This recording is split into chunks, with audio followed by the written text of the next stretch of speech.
এই যে smart city যেটা করছেন, এখন যা স্মার্ট সিটির নামে করে চলছেন, এটা কিন্তু প্র্যাকটিক্যালি স্মার্ট সিটি তো আমাদের হাতে তৈরি।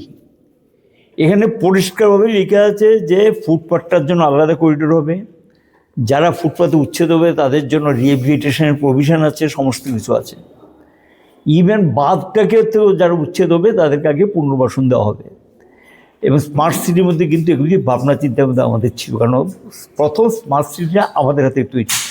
আজকে স্মার্ট সিটির নামে আগরতলা শহরে যেই কাণ্ড কারখানা করছেন পুরো ডিপার্টমেন্ট আর সঙ্গে পুরো নিগম মিলে, মানে সরকার সোজা কথা, এবং এখানে গিয়ে গোটা শহরটার মধ্যে রাস্তাঘাট সমস্ত ভেঙে চুরে তছনছ করে দিয়েছে।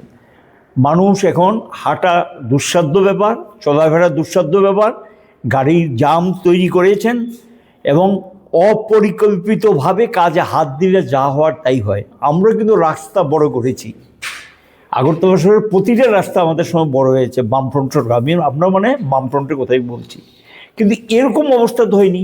কভার ড্রেন করেছি, এরকম অবস্থা তো হয়নি। এখন যেটা করছেন সমগ্র মানুষের মধ্যে এই প্রশ্ন উঠে গেছে, এটা কি হচ্ছে? এই যে জব টব সবটা মিলিয়ে তারা যা বলেছেন কথার সঙ্গে তার সাযুজ্য নেই। এবং এখন গিয়ে দেখা যায় কয়েকদিন পরে পরেই তারা হকার উচ্ছেদ, কয়েকদিন পরে পরেই হকার উচ্ছেদের জন্য 2016 সালে একটা আইন সেন্ট্রাল গভর্নমেন্ট পাস করেছেন, ত্রিপুরাতেও এটা লাগু হয়েছে। সে আইনে পরিষ্কারভাবে লেখা আছে হকারের জন্য একটা আলাদা জোন তৈরি হবে। সেই জোনটা আইডেন্টিফাই করবে কে?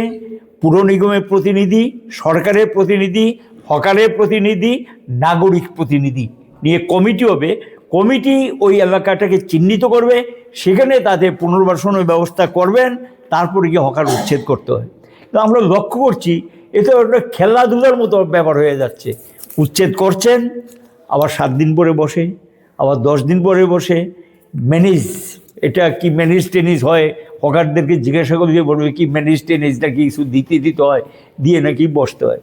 এখন আবার হকার উচ্ছেদ করছেন। ঠিক আছে, ফুটপাথ পরিষ্কার করতে হবে, রাস্তা পরিষ্কার রাখতে হবে, কোনো আপত্তি নেই, না করেছে কে?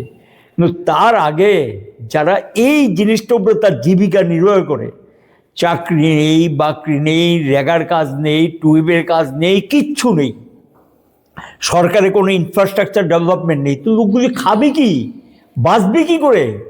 শেষ হলো গিয়ে তারা একটা ফুটপাতের দোকান দিয়ে বসছে। কি অপরাধ তাদের?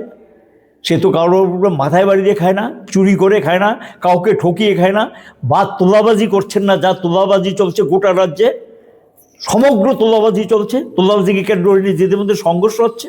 আর এখানে গিয়ে হকারদের বিরুদ্ধে কয়েকদিন পরে পরে একটা অভিযানের নামে এগুলো করছেন। আপনি অভিযান করার আগে পুর নিগমকে আমরা অনুরোধ করে তারা শুনেন, অবশ্য বলবো যে আপনি এটা উচ্ছেদ করার আগে তাদের বিকল্প জোন তৈরি করুন, বিকল্প ব্যবস্থা করে সেখানে পুনর্বাসনের ব্যবস্থা করুন, দেখবেন এখানে আবার বসবে না। আদারওয়াইজ আপনি তুলে লোক দেখালেন এখান থেকে আমি রাস্তাটা পরিষ্কার করে দিয়েছি, এতজন হকারকে উচ্ছেদ করেছি, একটা দেবেন, সংবাদ মাধ্যমে এটা প্রকাশিত হবে, আবার দেখবেন সেই রাস্তাগুলি কিন্তু আবার অকুপাই হবে, স্বাভাবিক। এবং এই যে বিষয়টা সম্পর্কে একটা পরিকল্পিত উদ্যোগ ছাড়া, একটা প্ল্যান ছাড়া হঠাৎ যা মনে আসছে তাই করছেন, এই চলছে। এটাকে অনেকটা তগলুগিপনা মতো আমি বলবো, এটা তগলুগিপনা চলছে। আমরা তো করেছি, এই যে বরাজগঞ্জ বাজার মার্কেট, শামলি বাজার মার্কেট, দুর্গাচৌনি মার্কেট, চন্দ্রপুর মার্কেট, তারপর মঠচৌনি মার্কেট, বরদলি মার্কেট, যারা উচ্ছেদ হয়েছে সমস্ত হকারদেরকে পুনর্বাসন দিয়েছে। সিটি সেন্টার, এই প্যারাডাইজ চৌমুহনীতে 58টা দোকান ছিল, সব কটাকে এখানে পুনর্বাসন দেওয়া হয়েছে। সিটি সেন্টারের সামনে যা ছিল, এখন সিটি সেন্টারটাকে পর্যন্ত শেষ করে দিয়েছেন, সামনাটারে যা খুশি তা স্টল ভাড়া দিয়ে দিয়েছেন। আর এর সামনে গিয়ে দেখবেন আবার বসে গেছে অনেকে। কি শহরের যে গরিমা, শহরের যে যাই কিছু ছিল, এগুলি কি আছে এখন? শহরটা একটা কি অবস্থায় তৈরি হয়েছে, প্রতিদিন সংবাদ মাধ্যমে এগুলি প্রকাশিত হচ্ছে। আমরা বলবো হকারদের বিকল্প ব্যবস্থা করে তারপর সেই আপনাকে ব্যবস্থা নেওয়া উচিত, সরকারকে ব্যবস্থা নিতে। কোনো প্রকার বিকল্প ব্যবস্থা না করে গরিবদের বিরুদ্ধে এভাবে যুদ্ধ ঘোষণা, আর কি কোনো কাজ নেই তাদের? আর কোনো কাজ নেই, শুধু তাদের বিরুদ্ধে যুদ্ধ ঘোষণা। তাহলে তাদের বিরুদ্ধে তাদের ব্যবস্থা করে আপনি রাস্তা পরিষ্কার করুন এবং যানজট মুক্ত করুন, তার সঙ্গে গিয়ে বলবো ফুটপাথগুলো পরিষ্কার করে নেওয়া, আমাদের কোনো আপত্তি নেই, কিন্তু বিকল্প ব্যবস্থা না করে এইভাবে উচ্ছেদের তীব্র বিরোধিতা করছে। উচ্ছেদের সময় মেয়র সাহেবকে প্রশ্ন করা রবীন্দ্র ভবনের মতো কোনো দ্বিতীয় বিকল্প ব্যবস্থা ভেন্ডার করা হবে কিনা, সেই প্রশ্নটা করা হলে তিনি স্পষ্ট ভাষায় বলেছেন রবীন্দ্র ভবনের এখানে যে ফুটপাথটা নাথিং নো, এটা যেটা করেছেন আমাকে তাহলে বলতে হবে, মুখ খুলতে হবে। হ্যাঁ, চিলড্রেন্স পার্ক স্পেসিফিক ওই জায়গাটার কথা বলছি, তাদের তো ভেন্ডার না জোন দিয়ে বসানো হয়েছে, সে এমন ভাবে তাদের বসানো হবে কিনা বা বিকল্প ব্যবস্থা হবে। এখানে যারা বসেছেন উচ্ছেদকৃত হকার কিনা আমার যথেষ্ট সন্দেহ আছে। এক, আপনাদের মনে থাকতে পারে চিলড্রেন্স পার্ক থেকে এটা যেহেতু উঠেছে, আমি ক্লিয়ার করছি, একটা একটা করে ক্লিয়ার করে দিচ্ছি আমি। এই চিলড্রেন্স পার্কটাকে লক্ষ্য করবে, এখানে একটা করেছি আমরা বামফ্রন্ট সরকারের সময়, এখানে সুন্দর করে এই চিলড্রেন্স পার্কটাকে মুক্ত করে পশ্চিম দিকে যারা ছিল তাদেরকে চিলড্রেন্স পার্ক বিপণী বিতান তৈরি করে উপরের তলা দেওয়া হয়েছে, সব কজনকে, কেউ বাদ জানে, সবাইকে দেওয়া হয়েছে। কেন? চিলড্রেন্স পার্কটা যাতে এখানকার মানুষ, শহরের লোক ব্যবহার করতে পারে। কি করলেন? চিলড্রেন্স পার্কের জায়গা দখল করে এখানে গিয়ে কিরি এই সমস্ত করে টোরে, আর এখন চিলড্রেন্স পার্কটা কি ব্যবহার করা যায়? তারা কি করেছেন? এই যে স্বামী বিবেকানন্দ ময়দান, এটি ময়দান, এটা দেখুন কয়েকদিন পরে কি এক্সপো এই সেই করে টোটাল মাঠটাকে ধ্বংসের কিনারে নিয়ে গেছেন, চিলড্রেন্স পার্কটাও ধ্বংসের কিনারে নিয়ে গেছেন। এটা কি প্ল্যানিং বলে? এটা কি পরিকল্পনা বলে?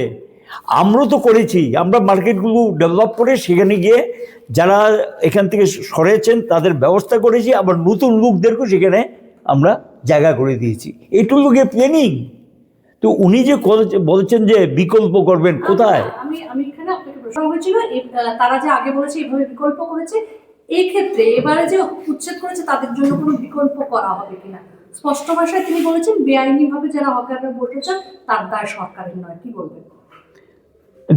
যাই হোক, সরকারের দৃষ্টিভঙ্গি হলো গরিব মারার দৃষ্টিভঙ্গি, গরিবদের সর্বনাশ করার দৃষ্টিভঙ্গি। সরকারি জায়গা দখল করে অনেক কিছু হচ্ছে, সরকারও পরিকল্পনাহীন অনেক কিছু করছেন। এখন সাধারণ গরিবদের এই যদি শহরের একমাত্র কি সমস্যার জন্য দায়ী? এই সাধারণ গরিবরা যারা, এটাই কি সমস্যার জন্য দায়ী? এই গভর্নমেন্ট হলো কর্পোরেটমুখী গভর্নমেন্ট, বড় লোকের সরকার, যারা দেশটাকে লুট করছেন, দেশের সমস্ত কিছু লুট করে খেয়ে ফেলছেন, তাদের বিরুদ্ধে কোনো বক্তব্য নেই। সমস্ত সম্পদ লুটে পুটে খেয়ে যাচ্ছেন, তাদের বিরুদ্ধে কোনো ব্যবস্থা নেই। ওই গরিব হকারটা যেটা করে তার ছেলে মেয়ের মুখে একটু খাওয়া জোগায়, তার ছেলে মেয়ের পড়াশোনার ব্যবস্থা করে, একটু চিকিৎসার জন্য ওষুধপত্র কিনে, এদের বিরুদ্ধে যুদ্ধ, এটা হলো সরকারের দৃষ্টিভঙ্গিগত ব্যাপার। বিজেপি দল, শাসক দল, তাদের দৃষ্টিভঙ্গি হলো গিয়ে কর্পোরেটমুখী দৃষ্টিভঙ্গি, বড় লোকের স্বার্থবাহী দল। তারা গরিবের দুঃখ বুঝে না, গরিবের বেদনা বুঝে না, এবং গরিবদের দুঃখ তাদের কাছে বোধহয় আরামদায়ক এবং তাদের কাছে বোধহয় সুখের বিষয়, এবং এই হলো তাদের দৃষ্টিভঙ্গি। এই কারণেই সরকারের দায়িত্ব নেই বলে অস্বীকার করতে পারে। কোনো দায়িত্বশীল সরকার এভাবে বলতে পারে যে আমরা তাকে উচ্ছেদ করব, কি হবে না হবে সরকারের কোনো দায়িত্ব থাকবে না, এভাবে বলতে পারে? তারা তো বেআইনিভাবে বসেছে, প্রতিনিয়তই তাদেরকে সরানো হচ্ছে, আবার বসে যাচ্ছে। ওই আমি তো আগেই বলেছি, বিকল্প ব্যবস্থা করে বসালে নিশ্চয়ই সেখানে বসবে না। আপনি বিকল্প ব্যবস্থা করুন, করে বসিয়ে দিন, তাহলে তার এখানে বসবে না। তো বিকল্প ব্যবস্থা না করলে তো আপনি বসার জন্য রাস্তাটা পরিষ্কার করবেন, এখন লোক দেখানো করবে, আবার দেখবেন যে একই অবস্থা। এর আগেও কিন্তু বেশ কয়েকবার হয়েছে, বেশ কয়েকবার করেছে, আবার এটা হয়েছে। এটা হওয়ার জন্য দায়ী তারা। অল্টারনেটিভ ব্যবস্থা করে যদি এটা করে, তাহলে এই সমস্যা থাকার কথা না। কারণ আমরা তো করেছি। এই মনে আছে কি, আমি খুব পুরনো কথা, আমি জানি না এটা মনে আছে কি না, এই কামান চৌমনি থেকে পোস্ট অফিস চৌমনি সিরিয়াস অবস্থা ছিল, আমরা তাদেরকে নিয়ে রিহেবিলিটেট করেছি। সেখানে এই যে সূর্যগড় সিনেমা হলটা ছিল, যেটাকে সূর্য চৌমনি বলে, তার থেকে একটু গিয়ে সামনের দিকে একটা এটা ভরাট করে সেখানে সবাইকে আমরা পুনর্বাসন দিয়েছি। তো তখন তো তারা এখানে এসে বসে, হ্যাঁ, না না, এখনো আছে তাদের দোকান। এখনও এখন যারা বসছেন, এখন যারা বসায় ওই রাস্তাতে, তারা কারা? মেইন যে দোকানি, তিনি কাউকে যদি সেখানে বসিয়ে দেন সেটা আলাদা বিষয়, কিন্তু কোনো হকার রিহেবিলিটেট আমরা নিয়ে পুনর্বাসন দিনই এই দৃষ্টান্ত দেখাতে পারবে না। এমনকি সর্বশেষ আমি একটা দৃষ্টান্ত দেখিয়ে দিচ্ছি। এই যে নেতাজি কমপ্লেক্সটা যখন কমপ্লিট হয়, এটা যখন উদ্বোধন হবে, সামনে কতগুলো দোকান ছিল, এটাকে পরিষ্কার করতে হয়, রাস্তা উন্মুক্ত করতে হবে, এবং সেখানে বিকল্প ব্যবস্থা হিসেবে নেতাজি চৌমুহনী এই যে তাদের যে কমপ্লেক্সটা, এটার ভিতরে একটু জায়গা নিয়ে এখানে একটা ছোট্ট মার্কেট করে তাদেরকে দেওয়া হবে। আমি জানি না সে মার্কেট করেছে কিনা, তাদের রিহেবিলিটেট করেছে কিনা। আমরা কিন্তু টাকা স্যাংশন করে দিয়েছিলাম।